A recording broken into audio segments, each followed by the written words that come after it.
Hello, ഞാൻ പ്രതാപൻ. ഈ വീഡിയോയിൽ നിങ്ങൾക്ക് ഞാൻ പരിചയപ്പെടുത്തുന്നത് ഒന്ന് രണ്ട് ഓൺലൈൻ സർവേകൾ നടത്തുന്ന വെബ്സൈറ്റുകളാണ്. ഒന്നും രണ്ടും അല്ല, ഒരുപാടുണ്ട്. ഞാൻ റെഗുലറായിട്ട് യൂസ് ചെയ്യുന്ന കുറേ വെബ്സൈറ്റുകൾ ഞാൻ എൻ്റെ വീഡിയോയുടെ ഡിസ്ക്രിപ്ഷനിൽ ആ വെബ്സൈറ്റുകളുടെ അഡ്രസ്സ് നിങ്ങൾക്ക് മെൻഷൻ ചെയ്തിട്ടുണ്ട്. നിങ്ങൾ താല്പര്യമുള്ളവരാണെങ്കിൽ ഓൺലൈൻ സർവേ ചെയ്ത് കഴിഞ്ഞാൽ നമ്മൾക്കത് ഫ്രീ സർവീസ് അല്ല. നമ്മൾക്ക് ചില സർവേകളിൽ നമ്മൾ പങ്കെടുത്തു കഴിഞ്ഞാൽ $1, ചിലത് 2, ചിലത് 3, മാക്സിമം $5 വരെ നമുക്ക് ഒരു 15 മിനിറ്റിനുള്ളിൽ നേടാൻ കഴിയുന്ന തരത്തിലുള്ള സർവേകളാണ് ഓൺലൈനിൽ അവർ നമുക്ക് തരുന്നത്. ആ സർവേകളിൽ എങ്ങനെ പങ്കെടുക്കാമെന്ന് ചോദിച്ചു കഴിഞ്ഞാൽ ഈ വെബ്സൈറ്റുകളിൽ നമ്മൾ രജിസ്റ്റർ ചെയ്യണം. നമ്മുടെ മൊബൈൽ നമ്പറും, ചിലത് മൊബൈൽ നമ്പറുകൾ ചോദിക്കുന്നുണ്ട്. അതേപോലെ തന്നെ നമ്മുടെ ഇമെയിൽ അഡ്രസ്സും അതിൻ്റെ ഒരു പാസ്വേഡും കൊടുത്തിട്ടാണ് നമ്മൾ അതിലെല്ലാം സൈറ്റിലും വെബ്സൈറ്റിലും രജിസ്റ്റർ ചെയ്യേണ്ടത്. അവിടെ നമുക്ക് നമ്മുടെ പേഴ്സണൽ വിവരങ്ങളാണ് കൊടുക്കേണ്ടത്. നമ്മുടെ ക്വാളിഫിക്കേഷൻ വരെ അവർ ചോദിക്കുന്നുണ്ട്. പ്രോപ്പറായിരിക്കണം. നമ്മൾ ഏത് ഫീൽഡിലാണ് വർക്ക് ചെയ്യുന്നത്, നമ്മൾ വർക്ക് ചെയ്യുന്ന ഫീൽഡിനെ ബേസ് ചെയ്തിട്ടുള്ള സർവേകളും അവർ നമ്മൾക്ക് തരുന്നുണ്ട്. അപ്പോൾ നമ്മൾ കൊടുക്കുന്ന വിവരങ്ങൾ കോൺഫിഡൻഷ്യലാണ്. അതൊരു കാരണവശാലും അവർ തേർഡ് പാർട്ടീസിന് അത് സെയിൽ ചെയ്യുകയോ അതല്ലെങ്കിൽ അത് മറിച്ച് കൊടുക്കുന്ന ഒരു സംവിധാനം അവരില്ല. ജെന്യുവൻ കോൺഫിഡൻഷ്യലായിട്ട് തന്നെയാണ് അത് ക്രിയേറ്റ് ചെയ്യുന്നത്. വർഷങ്ങളായിട്ട് ഞാനത് ഉപയോഗിക്കുന്നുണ്ട്. അപ്പോൾ ചില വെബ്സൈറ്റുകൾക്കുള്ളിൽ നമുക്ക് ഇമ്മീഡിയറ്റ് ആയിട്ട് തന്നെ നമുക്ക് അവർ പേയ്മെൻറ്റ് റിലീസ് ചെയ്യും. നമുക്ക് പേപ്പാൽ അക്കൗണ്ട് വഴിയോ അതല്ലെങ്കിൽ നമ്മുടെ ഇ കൊമേഴ്സ് വെബ്സൈറ്റുകളായ ആമസോണോ നൂണോ അതല്ലെങ്കിൽ അങ്ങനെയുള്ള, അതുപോലെ തന്നെ ചില ടെലിഫോൺ കമ്പനികളുടെ റീചാർജിങ് കാർഡുകളായിട്ടും ഒക്കെ ആയിരിക്കും അവർ നമ്മൾക്ക് നമ്മുടെ ഓൺലൈൻ സർവേയുടെ പേയ്മെൻറ്റ് നമുക്ക് തരുന്നത്. നമുക്ക് ഇഷ്ടമുള്ളത് ചൂസ് ചെയ്യാം പേയ്മെൻറ്റ് മെത്തേഡ്. പേപ്പാൽ അക്കൗണ്ട് ഉള്ളവരാണെങ്കിൽ പേപ്പാൽ അക്കൗണ്ടിലേക്ക് ആ $1 ട്രാൻസ്ഫർ ചെയ്യുകയാണ്. ചില സൈറ്റുകൾ ഇൻസ്റ്റൻ്റായിട്ട് നമ്മൾ സർവേ കംപ്ലീറ്റ് ആയിട്ട് സക്സസ്ഫുള്ളി ചെയ്ത് കഴിഞ്ഞാൽ ഇമ്മീഡിയറ്റ് ആയിട്ട് തന്നെ നമുക്ക് ആ പേയ്മെൻറ്റ് അവർ റിലീസ് ചെയ്ത് തരും. ചില വെബ്സൈറ്റുകളിൽ മിനിമം പേ ഔട്ട് ഉണ്ട്. ചിലപ്പോൾ ഒരു $5 ആയതിനു ശേഷമേ നമുക്ക് വിഡ്രോവൽ ചെയ്യാൻ പറ്റുകയുള്ളൂ. ചിലത് $10 അങ്ങനെ ട്രാൻസ്ഫർ ചെയ്യപ്പെടുന്ന സമയത്ത് നമുക്ക് പേപ്പാലിലേക്കോ അതല്ലെങ്കിൽ ആമസോണിൻ്റെ ഗിഫ്റ്റ് വൗച്ചറായിട്ടോ നമുക്ക് ഉപയോഗിക്കാം. അവർ തരുന്ന ഗിഫ്റ്റ് വൗച്ചർ നമുക്ക് നമ്മുടെ മെയിൽ ബോക്സിലേക്ക് വരികയാണ്. അതിനകത്തൊരു കോഡ് ഉണ്ടാവും.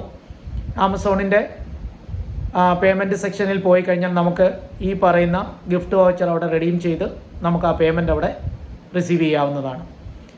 നിലവിൽ സർവേകളിൽ വരുന്നത് പലതരത്തിലുള്ള ഇലക്ട്രോണിക്സ് ഉപകരണങ്ങളെക്കുറിച്ചായിരിക്കാം. ചിലപ്പോൾ ടി വിയെക്കുറിച്ചായിരിക്കാം, ചിലപ്പോൾ ലാപ്ടോപ്പിനെ കുറിച്ചായിരിക്കാം. അതേപോലെ തന്നെ നമ്മുടെ കഴിക്കുന്ന ഫുഡിനെ കുറിച്ചിട്ടുണ്ടാവാം, പലതരത്തിലുള്ള ഹോട്ടലുകളെക്കുറിച്ച്, അതേപോലെ തന്നെ എയർലൈൻസിനെ കുറിച്ച്, അതേപോലെ തന്നെ ട്രാവൽ ചെയ്യാൻ വേണ്ടി നമ്മൾ ഉപയോഗിക്കപ്പെടുന്ന പല സംവിധാനങ്ങളെക്കുറിച്ചായിരിക്കാം. ചിലപ്പോൾ ചില ഗവൺമെൻറ്റുകളെക്കുറിച്ചുള്ള സംവിധാനങ്ങൾ, അങ്ങനെ പലതരത്തിലുള്ള സബ്ജക്റ്റുകളായിരിക്കും നമുക്ക് സർവേകളിൽ വരുന്നത്.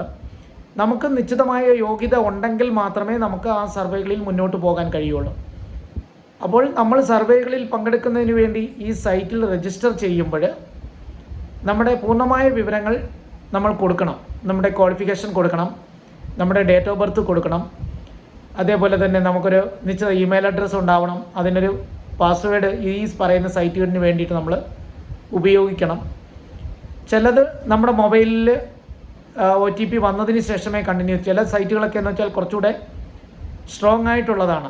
കുറച്ച് കറക്റ്റായിട്ടുള്ള വിവരങ്ങൾ, ആക്യുറേറ്റഡ് ആയിട്ടുള്ള വിവരങ്ങൾ, ഡേറ്റ അവർക്ക് ആവശ്യമാണ്. ചില സർവേകൾ ഒരു നിശ്ചിത ഏജിനകത്തുള്ളവരെ വെച്ചിട്ടുള്ളതായിരിക്കാം. അതേപോലെ തന്നെ ചില പ്രോഡക്റ്റുകൾ നമ്മൾ ഉപയോഗിച്ചിട്ടുണ്ടെങ്കിൽ മാത്രമേ സർവേകളിൽ നമുക്ക് പങ്കെടുക്കാൻ കഴിയുള്ളൂ. അതേപോലെ തന്നെ ചില ലക്ഷറി പ്രോഡക്ട്സിനെ കുറിച്ചുള്ള സർവേകളായിരിക്കാം. അപ്പോൾ അങ്ങനെയുള്ള സർവേകളിലാണ് നമ്മൾ അവർ തരുന്ന ക്വസ്റ്റ്യനുകൾ കറക്റ്റായിട്ട് ആൻസർ ചെയ്യുക. ആൻസർ ചെയ്യുമ്പോൾ ഏകദേശം ഒരു 15 മിനിറ്റ് 20 മിനിറ്റ്, ചില സർവേകൾ നീണ്ടുപോകും. ഒരു 30 മിനിറ്റ്സ് വരെ മാക്സിമം ഉണ്ടാവും. ചിലതൊരു 5 മിനിറ്റ്സിനുള്ളിലൊക്കെ തീരുന്ന സർവേകളുണ്ട്. അത് അവർ തരുന്ന ചിലത് 100 ക്വസ്റ്റ്യനൊക്കെ ആയിരിക്കും അവർ തരുന്നത്. ഒരു പർട്ടിക്കുലർ പ്രോഡക്റ്റിനെ കുറിച്ച് ഉള്ള വിവരമായിരിക്കും. ഫോർ എക്സാമ്പിൾ നമ്മുടെ ചിലപ്പോൾ ക്രെഡിറ്റ് കാർഡിനെ കുറിച്ച് വരെ ചോദിക്കുന്നുണ്ട്, ബാങ്കുകളെക്കുറിച്ച് ചോദിക്കുന്നുണ്ട്, ഇൻഷുറൻസ് കമ്പനികളെക്കുറിച്ച് ചോദിക്കുന്നുണ്ട്.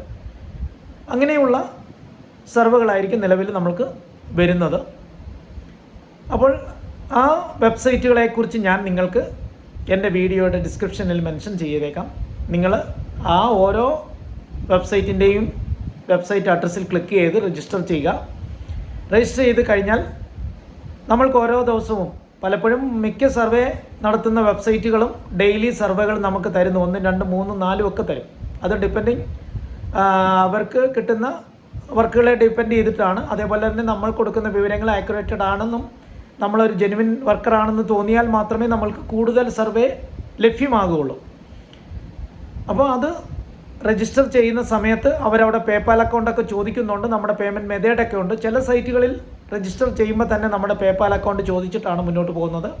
ചിലത് നമുക്ക് നിശ്ചിതമായിട്ടുള്ള ഒരു $1 നമ്മുടെ അക്കൗണ്ടിൽ ആയിക്കഴിഞ്ഞാൽ പേ ഔട്ട് ചെയ്യാനുള്ള സംവിധാനത്തിൽ നമ്മളോട് ചോദിക്കും ഏത് തരത്തിലുള്ള പേയ്മെൻറ്റ് മെത്തേഡാണ് നിങ്ങൾക്ക് വേണ്ടുന്നത്. ചിലപ്പോൾ നമുക്ക് ടെലിഫോൺ കമ്പനികളുടെ റീചാർജിങ് കാർഡാണെങ്കിൽ അങ്ങനെ യൂസ് ചെയ്യാം. അതുപോലെ തന്നെ ചില മാളുകളുടെ ഗിഫ്റ്റ് വൗച്ചർ ആയിരിക്കാം. ലുലു പോലെയുള്ള വലിയ മാളുകളുടെയൊക്കെ ഗിഫ്റ്റ് വൗച്ചറുകൾ തരും.